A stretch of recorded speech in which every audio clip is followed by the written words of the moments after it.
Hello everyone. Today I'm going to be presenting my persuasive speech on abolishing standardized testing. But first I'd like to ask, how many of you have experienced a lot of stress? A little? Moderate? Yes, me too. This is what teachers and students are facing daily by the standardized testing that brings on so much stress. How many of you remember taking the standardized test, currently known as the STAR test, formerly known as the TAKS or the TOS test? We all took standardized testings throughout our school years to get here, and we all know what a toll that would take on everyone when that time would come for us to take these tests. And considering that as a student and working at the district, I personally saw firsthand what toll it would take on everyone. So what is standardized testing? It kicked into gear around the 21st century when the No Child Left Behind legislation mandated annual math and reading tests for public school children beginning in the third grade through high school. The goal of the testing was to bring all students to a state-determined level of proficiency.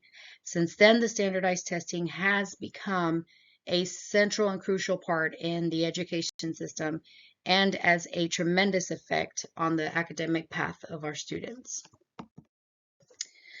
Research shows that the testing scores have been correlated with students' confidence and the true competence of the students. There are several students who do not perform well over all the stress, even though they knew all the content. And some develop test phobia. The parents get anxious about how their child will score. Teachers lose confidence. Some students stay home with illnesses. They stare off or misbehave in order to avoid or use that as escape factors. Standardized testing is limited.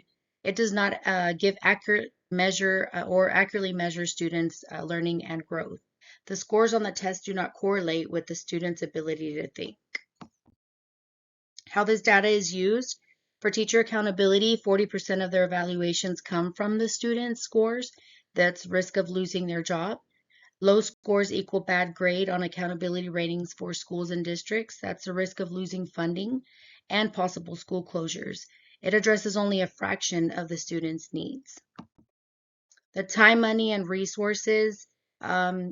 This is just giving an example, and it's only to start. 60% of the revenue comes from PEP materials. That's not including the actual test. And the test makers, company and the creators of the test are only interested in the profit of it. And they seem to think it's like a one-size-fits-all test for everyone. The effects of the testing, the stakes for state testing are high. They determine eligibility for grade promotion, graduation, and they shut out large number of our minorities, including our English language learners that do not get all the accommodations, and also our special education students. The solutions and the conclusion to this is to have more productive and less stressful ways to track our students' progress, like our response to intervention test. That's an annual test that is given at the beginning of the year, starting in first grade, which determines all our at-risk students. And it also provides all the learning plans that those students will need. It is also highly encouraged to praise our students with positive reinforcements throughout the year with their growth, not just because of one test that they maybe not pass. And the performance-based assessments, also they give the beginning of the year, the middle of the year, and end of year test. Those actually give more accurate information that could be used. And it's more engaging for students and for teachers.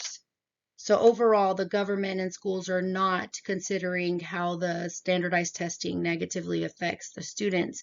They care more about a grade and to just get money. And these are some sources that were cited for this project. Thank you for watching.